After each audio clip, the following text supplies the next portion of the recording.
आपण सामान्यपणे ज्याला ज्ञान म्हणतो त्याला इंग्रजीत आपण नॉलेज म्हणतो। हे नॉलेज म्हणजे ज्याला ज्ञान म्हणून आपण स्वीकारतो ते ज्ञान म्हणजे एकाने दुसऱ्याला सांगितलेले, दुसऱ्याने एकाकडून ऐकलेले, एकाने लिखाण केलेले आणि दुसऱ्याने लिखाण केलेले ते वाचलेले, त्याला नॉलेज किंवा त्याला ज्ञान असं म्हणतात। परंतु स्वयं अनुभूतीने मिळविलेले जे ज्ञान आहे त्याला प्रज्ञा असे म्हटले जाते, त्याला विजडम असं म्हटले जाते।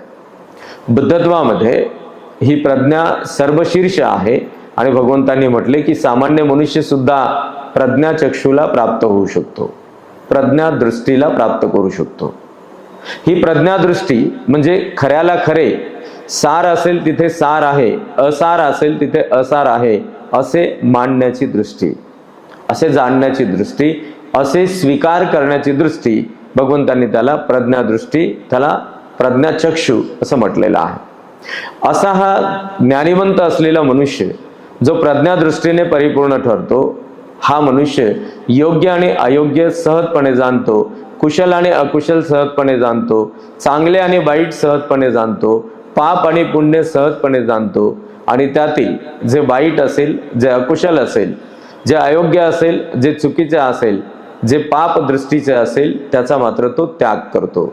अर्थातच पुण्यदृष्टीला तो विकसित करतो, चांगल्या गुणांना, योग्यतेला आणि कुशल मार्गाला तो विकसित करतो आणि म्हणून तो कोणत्याही परिषदेत गेला तर त्याच्या आचरणामुळे, त्याच्या विचारामुळे, त्याच्या व्यवहारामुळे तो सर्वत्र सन्मानास पात्र ठरतो।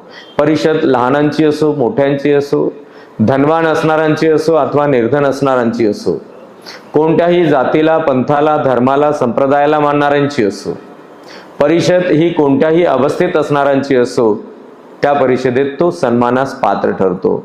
त्यामुळे तो आपल्यामध्ये उत्पन्न झालेल्या कुशल संस्काराला सतत आणि सतत वाढविणारा ठरतो, सतत आणि सतत वाढविणारा ठरतो।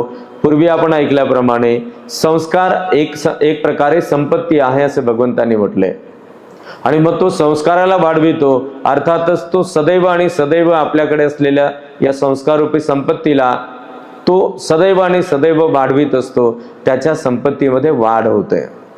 जर त्याच्या मातापित्यांनी, पूर्वजांनी, वाडवडिलांनी त्याला संपत्ती प्रदान केली असेल, जे संस्कार प्रदान केले असतील, तर त्या संस्काराला तो जीवितपर्यंत अस्तित्वात ठेवतो आणि अधिकाधिक त्या संस्काराला तो मातापित्यांच्या, आपल्या वाडवडिलांच्या पश्चात विकसित करतो आणि म्हणून असा मनुष्य स्थिर चित्त राहतो। पहिल्या प्रकारचा जो उलट्या डोक्याचा मनुष्य आहे, जो बुद्धिहीन असलेला मनुष्य आहे, त्याच्या संदर्भात भगवंतांनी त्याला उपमा देऊन असे म्हटले की समजा एखाद्या अशा बुद्धिहीन असलेल्या माणसाला तापलेल्या उन्हाळ्याच्या दिवसात एखाद्या कोणीतरी दानशूर महानुभावाने एखादे पाण्याचे रिकामे भांडे द्यावे आणि त्याला असे सांगावे की हे पाण्याचे भांडे घे, यामध्ये पाणी ओतून ठेव आणि जेव्हा केव्हा तुला तहान लागेल तेव्हा मात्र त्या पाण्याचा तुला उपयोग होईल, तुझी तहान भागेल, त्यामुळे तुला अपाय होणार नाही। या बुद्धिहीन माणसाने ते पाण्याचे भांडे घ्यावे, पाण्याचे भांडे त्याने घेतले, परंतु जमिनीवर ठेवत असताना त्याने ते उलटे ठेवले, इकडून तिकडून त्याने पाणी गोळा केले, पाणी त्या भांड्यावर त्याने ओतले, भांड्याच्या आत जात आहे की भांड्यावर पडत आहे याचे भान सुद्धा त्याला नाही, याचे भान त्याला नाही आणि मग पाणी ओतल्याचे समाधान लाभले। काही वेळानंतर त्याला तहान लागली, तहानेनं तो अत्यंत व्याकुळ झाला आणि त्याला स्मरण झालं, त्याला आठवण झाली की अमुक अमुक जागी आपण पाण्याचे भांडे ठेवले, तिथे पाणी ओतले होते, चला पाणी पिऊ, आपली तहान भागू। तो तेथे जातो आणि पाहतो तर ते भांडे उलटे आहे, त्याने ओतलेले पाणी भांड्याच्या आजूबाजूला पडलेले आहे। अशा तहानलेल्या व्याकुळ अवस्थेत त्याचा मृत्यू होतो। म्हणजे तो बुद्धिहीन असल्यामुळे, तो अस्थिर असल्यामुळे, स्थिर नसल्यामुळे, तो संस्कारहीन असल्यामुळे, तो संस्काराच्या स्वरूपात संपत्तीला ग्रहण न केल्यामुळे त्याला संपत्तीहीन असं म्हटलेलं आहे, संस्कारहीन असं म्हटलेलं आहे आणि त्याचा अशाच प्रकारे दुर्दैवी असा मृत्यू होतो। आणि म्हणून ज्येष्ठ आणि श्रेष्ठांच्या परिषदेत अशा मनुष्याला हीन मानले जाते, त्याला दूर केले जाते। दुसऱ्या प्रकारचा जो मनुष्य आहे त्याला उपमा देताना भगवंतांनी म्हटले की त्याच्याकडे कोणी एखाद्या महानुभाव व्यक्तीने एखादे रिकामे भांडे दिले आणि त्याला जर असं सांगितलं की हे भांडे घे आणि या भांड्यात पाणी ओतून ठेव, तापलेल्या उन्हात तहानेने व्याकुळ होशील, तर हे पाणी पिऊन तुला तुझी तहान भागवता येईल. या अर्धबुद्धीच्या माणसाने ते भांडे घेतले, त्या भांड्यात त्याने पाणी ओतले, ते भांडे सरळ ठेवले, सरळ भांड्यात त्याने पाणी ओतले आणि काही वेळानंतर त्याला तहान लागली. तहानेनं तो अत्यंत व्याकुळ झालेला आहे, अगदी मृत्यूच्या शेवटच्या श्वासात आहे, परंतु त्याला त्याचे स्मरण होत नाही, त्याला आठवण होत नाही की आपणच कुठेतरी पाण्याचे भांडे ठेवलेले होते, त्यात पाणी ओतलेले होते. जवळच त्याने स्वतःच ठेवलेले पाणी आणि त्याचे त्याला स्मरण होत नाही. ते पाणी पाण्याच्या ठिकाणी राहते आणि तो मनुष्य व्याकुळलेल्या, अगदी तहानलेल्या अवस्थेत त्याचा मृत्यू होतो. तो अर्धबुद्धीचा आहे. हा अर्धबुद्धीचा मनुष्य म्हणजे कसा, तर तो सद्धम्म ऐकतो, मनामध्ये धारण करतो, परंतु कधीच त्याचे चिंतन करत नाही, कधीच त्याचे विचार मंथन करत नाही, कधी त्याचे स्मरण करत नाही. जसे पाणी भरलेले असताना त्याला त्याची आठवण होत नाही, तहानेने व्याकुळ झाला, अगदी मृत्यूचा अंतिम श्वास घेत आहे, तरी त्याला त्याचे स्मरण होत नाही. कदाचित त्याला स्मरण झाले असते आणि त्याने पाणी पिले असते तर मात्र त्याचा प्राण वाचला असता, आणि म्हणून त्याला हीन मानले गेले. पहिल्या प्रकारच्या मनुष्याला सुद्धा सद्धम्माचा उपदेश त्याच्या समोर सांगितला जात आहे, प्रकाशित केला जात आहे, तो आसनावर आहे, तो मानत आहे, परंतु तो मात्र आपल्या चित्तामध्ये त्याला स्मरण करत नाही. जसं हा उलट्या डोक्याचा मनुष्य पाण्याचे भांडे उलटे ठेवतो आणि ते पाणी त्या भांड्याच्या अवतीभोवती पसरते, तसं हा पहिल्या प्रकारचा असलेला हीन मनुष्य धर्मसभेत उपस्थित राहतो. सद्धम्म ऐकत असताना तो डोक्यामध्ये, आपल्या चित्तामध्ये त्या सद्धम्माला धारण करत नाही. तो ऐकतो, इकडून ऐकतो आणि तिकडून सोडून देतो. त्यामुळे असाही मनुष्य हा हीन मानला जातो. कोणत्याही परिषदेत अशा मनुष्याला सन्मान प्राप्त होत नाही. भगवंतांनी सद्धम्म श्रवण करण्याची जी तुलना केली, त्याला आपण जर आपल्या दृष्टीने पाहण्याचा प्रयत्न केला तर आपणाला कळेल की सद्धम्माला श्रवण करणे ही किती दुर्मिळ आणि किती दुर्लभ आहे, आणि हे किती महत्त्वपूर्ण ठरलेले आहे. भगवंतांनी असं म्हटलेलं आहे की छो मनुष्यपटी लाभ, मनुष्यत्वाचा जन्मलाभ होणे हे अत्यंत दुर्मिळ आणि दुर्लभ आहे. किच्छं मच्चान जीवित, मरणासन्न अवस्थेत, अगदी मरणाच्या दारावर आहे, अंतिम श्वासात आहे, अशा अवस्थेत, अशा मर्त्य अवस्थेत असलेल्याचे जिवंत राहणे, पुढे अजरामर होणे हे दुर्मिळ आणि दुर्लभ आहे. किच्छं सद्धम्म श्रवण, सद्धम्माचा उपदेश ऐकणे, सद्धम्माचा उपदेश ऐकावयास मिळणे हे दुर्मिळ आहे, दुर्लभ आहे. किच्छानं बुद्धानं उपादो, जेवढे दुर्मिळ आणि दुर्लभ आहे बुद्धाचे उत्पन्न होणे. यापूर्वी सुद्धा आपण अनेकदा हे ऐकत आलो आहोत की बुद्धाचे उत्पन्न होणे हे दुर्मिळ, किती दुर्मिळ आहे, किती दुर्लभ आहे. तर आपणाला असे पाहता येईल, आपणाला असे जाणता येईल की गेल्या 2500 वर्षाच्या आधी सिद्धार्थ बोधिसत्वांनी बुद्धत्वाचे ज्ञान प्राप्त केले, ते बुद्ध झाले. आणि हा 2500 वर्षापेक्षा अधिक दीर्घ कालावधी उलटला, दुसरा मात्र कोणी बुद्धत्वाला प्राप्त करू शकला नाही. म्हणजे केवढे दुर्मिळ आहे, केवढे दुर्लभ आहे. ज्याला लाखात एक, हजारात एक, करोडोत एक असं म्हटलं जातं, त्याप्रमाणे हे दुर्मिळ आहे. आणि मग ज्याप्रमाणे जसे हे दुर्मिळ आहे बुद्धत्वाला प्राप्त करणे, बुद्धत्वाचे उत्पन्न होणे, त्याप्रमाणे तेवढेच दुर्मिळ आणि दुर्लभ आहे मनुष्याला सद्धम्माचा उपदेश ऐकावयास मिळणे, मनुष्याने सद्धम्माचा उपदेश ऐकणे. म्हणजे आपणाला भगवंतांनी दिलेली ही उपमा जर चिंतन केली तर असं कळेल की सद्धम्माचा उपदेश करणे किती श्रेष्ठ आहे, यामध्ये केवढे श्रेष्ठत्व आहे. जेवढे श्रेष्ठत्व बुद्धत्वाला प्राप्त करण्यात आहे तेवढे श्रेष्ठत्व सद्धम्माचा उपदेश ऐकण्यात आहे. ऐकणारा सुद्धा बुद्धत्वाला प्राप्त करू शकतो. भगवंतांनी असं म्हटलेलं आहे की या सृष्टीमध्ये कोणीही मनुष्य बुद्धत्वाला प्राप्त करू शकतो, कोणीही व्यक्ती बुद्धत्वाला प्राप्त करू शकतो, परंतु एवढ्या दीर्घ कालावधीपर्यंत दुसऱ्या कोणालाही बुद्धत्वाला प्राप्त करता आले नाही. म्हणजे हे दुर्मिळ आहे. जेवढे ते दुर्मिळ आहे तेवढे दुर्मिळ आहे बुद्धाचा उपदेश ऐकण्याची संधी मिळणे, उपदेश ऐकावयास मिळणे. म्हणजे त्यामध्ये केवढा अर्थ असेल. भगवान बुद्धाचा उपदेश हा मनोरंजनासाठी नाही, भगवान बुद्धाचा उपदेश इतरांची स्पर्धा करण्यासाठी नाही, भगवान बुद्धाचा उपदेश इतरांच्या अहिताचे चिंतन करण्यासाठी नाही, तर आपणाला आपल्या सहित इतरांच्या हिताचे चिंतन करण्यासाठी आहे. आपणाला आपल्या सहित इतरांच्या विकासाचा मार्ग जाणून घेण्यासाठी सद्धम्माचा उपदेश आपणाला उपयुक्त ठरतो, उपकारक ठरतो. आपणाला आपल्या हितासाठी आणि कल्याणासाठी, आपल्या आनंददायी जीवन जगण्यासाठी आणि केवळ आपल्याच नाही तर आपल्या सहित अनेकांच्या आनंददायी जीवन जगण्यासाठी, हितकारक आणि कल्याणकारक जीवन जगण्यासाठी सद्धम्माचा मार्ग हा उपदेश रूपाने आपणाला आत्मसात करता येतो आणि तो आपल्यासाठी उपकारक ठरतो. या अर्थाने जर आपण चिंतन मनन करून पाहिले तर किती दुर्मिळ आहे सद्धम्माचा उपदेश ऐकावयास मिळणे. आणि सद्धम्माचा उपदेश हा परिपूर्ण केव्हा ठरतो? उपदेश ऐकणे म्हणजे तुम्ही म्हणाल आम्ही आता ऐकतो आहोत, आम्हाला हे रोज ऐकावयास मिळते, परंतु हे ऐकणे म्हणजे परिपूर्ण नाही. भगवंतांनी त्याही पुढे तसे वर्णन केले. त्याचे वर्णन असे केले तथागतांनी की उपदेश ऐकणे एवढेच कानाने शब्द ऐकणे एवढेच केवळ परिपूर्ण नाही, तर जेव्हा जेव्हा तुम्ही ऐकत असाल तेव्हा तेव्हा त्याला मनात धारण करून त्यावर सदोदितपणे चिंतन मनन करणे, त्यावर वितर्क लावणे, त्यावर तर्क लावणे आणि आपल्या विवेकाला जागृत ठेवून, आपल्या यथार्थ दृष्टीला जागृत ठेवून, आपल्या सम्यक दृष्टीला उत्पन्न करून जर कोणी एखादा मनुष्य सदैव त्या सद्धम्मामध्ये चिंतनशील राहतो तर ज्या सद्धम्मामध्ये तो चिंतनशील असेल त्या सद्धम्मानुसारच तो आचरण करतो, विचार करतो, व्यवहार करतो, तर त्याने सद्धम्माचा उपदेश ऐकला याचे समाधान त्याला तेव्हा लाभत असते.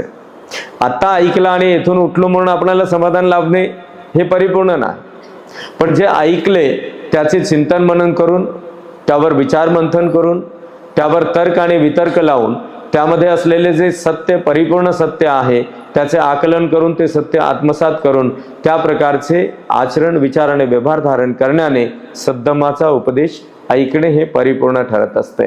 म्हणजे हे किती दुर्मिळ आहे. आपण सर्व नेहमीच भगवंतांचा उपदेश ऐकतो, नेहमीच तथागतांचा उपदेश आपण ऐकतो, परंतु ऐकलेला संपूर्ण उपदेश हा आपल्या चित्तामध्ये स्थापन केलेला नसतो.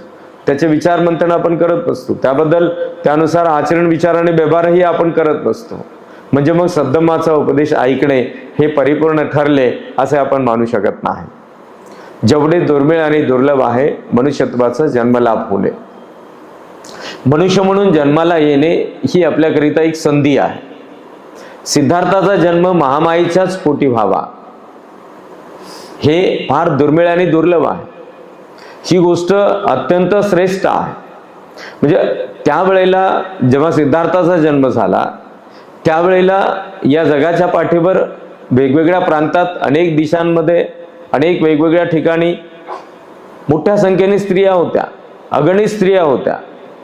अगणित स्त्रियांनी त्या क्षणाला अनेक पुत्रांना जन्म दिले, परंतु सिद्धार्थाला बोधिसत्वाच्या रूपात जन्म देण्याची संधी ही केवळ महामायेलाच लाभली. सिद्धार्थाचा जन्म महामायेच्याच पोटी का व्हावा? कारण त्यावेळेला त्या स्थितीमध्ये संपूर्ण जगाच्या पाठीवर मोठ्या संख्येने स्त्रिया अस्तित्वात होत्या. अनेक स्त्रियांनी अनेक पुत्रांना जन्म घातले, परंतु सिद्धार्थाचा जन्म महामायेच्याच पोटी व्हावा ही बाब आपणाला आपल्या जन्माचा अर्थ सुद्धा लक्षात आणून देणारी ठरते. आपला जन्म ज्या मातापित्यांच्या पोटी व्हावा तो तेथेच का व्हावा हे आपणाला जाणता आले पाहिजे. जोपर्यंत मनुष्य हे जाणणार नाही की या मातापित्यांच्या पोटी माझा जन्म व्हावा आणि तो का व्हावा, तोपर्यंत मनुष्य मातापित्यांच्या प्रती कृतज्ञ राहू शकत नाही.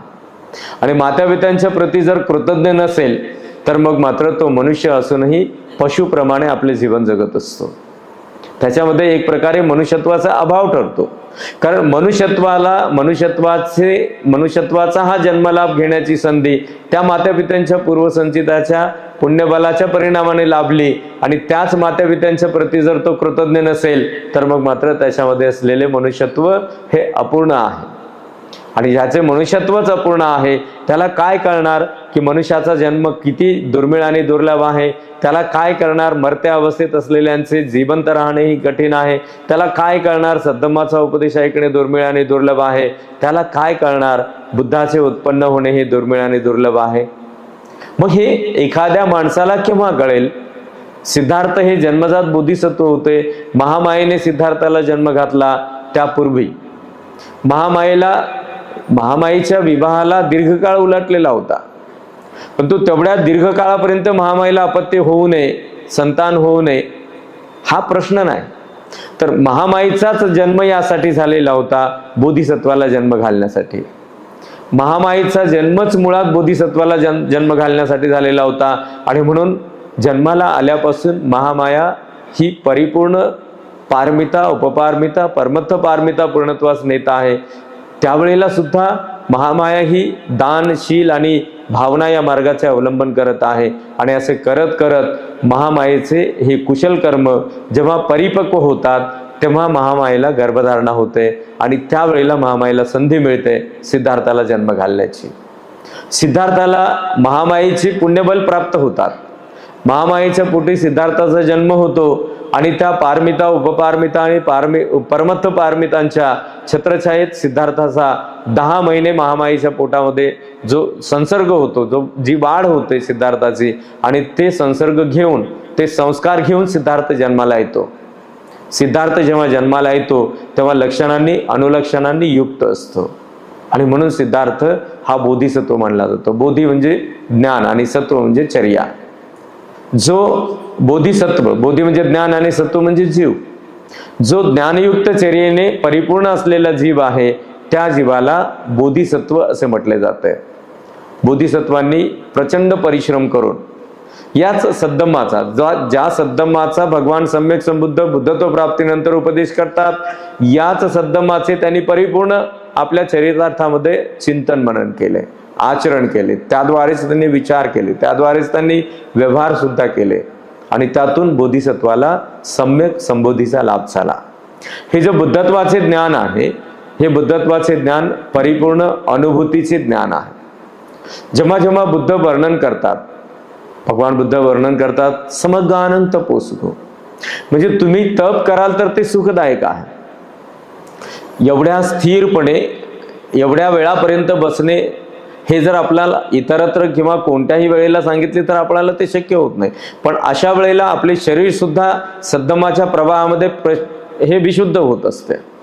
आणि त्या विशुद्ध अवस्थेमध्ये त्या शरीरामध्ये सुद्धा कोणत्याही प्रकारचे कष्ट उत्पन्न होत नाहीत. आणि झाले जरी तरी आपण त्याला वश करू शकतो, त्याला आपण नियंत्रण करू शकतो. हा जो पराक्रम आहे, हा पराक्रम बुद्धत्वाच्या मार्गातील पराक्रम आहे. सिद्धार्थांनी बुद्धत्वाचे ज्ञान प्राप्त करण्याचा जो ध्यास धरला होता आणि त्यानंतर त्यांनी जी चर्या धारण केली होती, ती चर्या किती कठोर होती. एखाद्या वेळेला ते उभे राहिले तर आठवडे 2-2 आठवडे ते उभेच राहत असत. शरीर त्यांचेही होते, शरीर आपलेही आहे. या सृष्टीतल्या प्रत्येक माणसाचे, सर्वसामान्यांचे सुद्धा शरीर तेच आहे जे सिद्धार्थाचं होतं. सिद्धार्थ या धम्माचे चिंतन करत असताना, यावर तर्क आणि वितर्क लावत असताना, यावर विचार मंथन करत असताना ते अगदी स्थिर होत असत. आणि त्या स्थैर्यपणामध्ये ते बेभान होत असत. आठवडे 2-2 आठवडे एकाच जागेवर ते स्तब्ध राहत असत आणि चिंतन मनन करत असत. त्याचबरोबर कधी जर ते चालायला लागले तर चालत असत 2-2 आठवडे सतत चालत असत, एक क्षण सुद्धा विश्रांती न घेता. एक क्षण सुद्धा. शरीर त्यांचे होते, शरीर आपले आहे, परंतु त्या शरीराला त्यांनी वश केले, शरीरावर त्यांनी नियंत्रण ठेवले. ते जिवंत आहेत. एवढ्या मोठ्या पराक्रमामध्ये सुद्धा तो जिवंत आहेत. कधी कधी जर ते बसले तर एखाद्या वेळेला पद्मासन धारण केले तर त्या पद्मासनात आठवडा 2-2 आठवडे ते कायम एकाच आसनात राहत असत. शरीराची तीळभर सुद्धा हालचाल होत नसे. यामध्ये चमत्कारही नव्हता.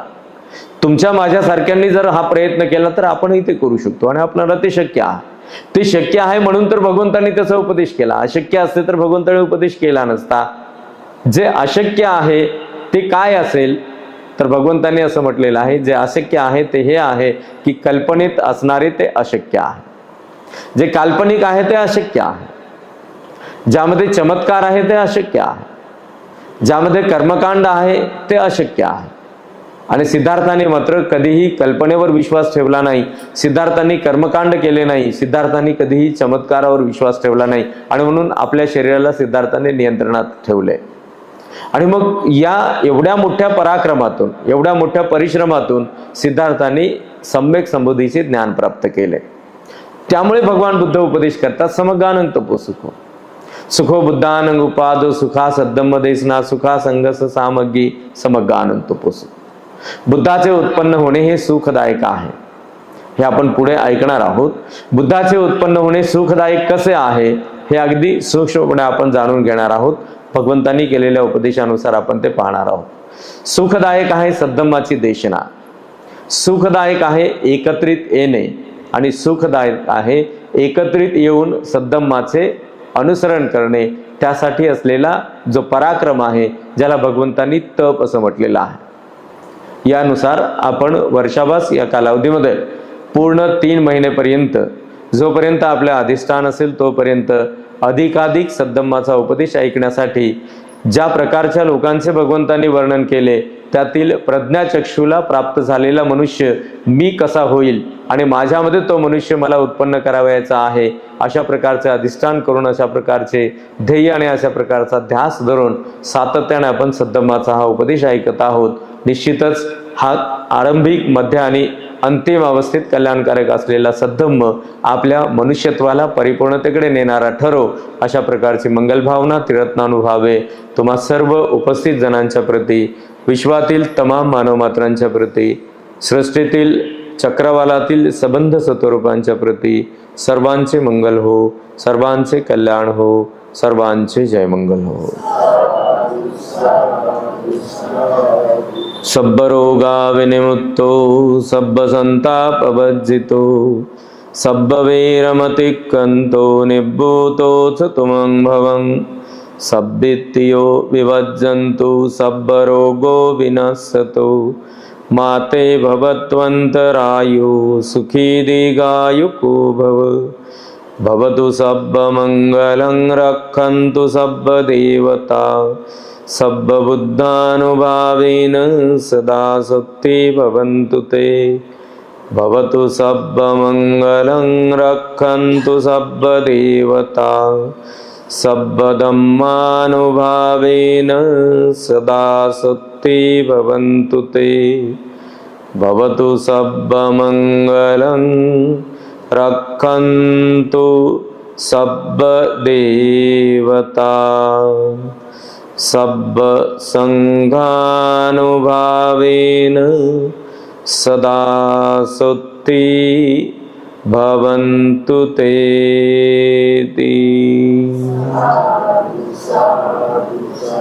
साधु साधु साधु. बुद्धं नमामि, धम्मं नमामि, संघं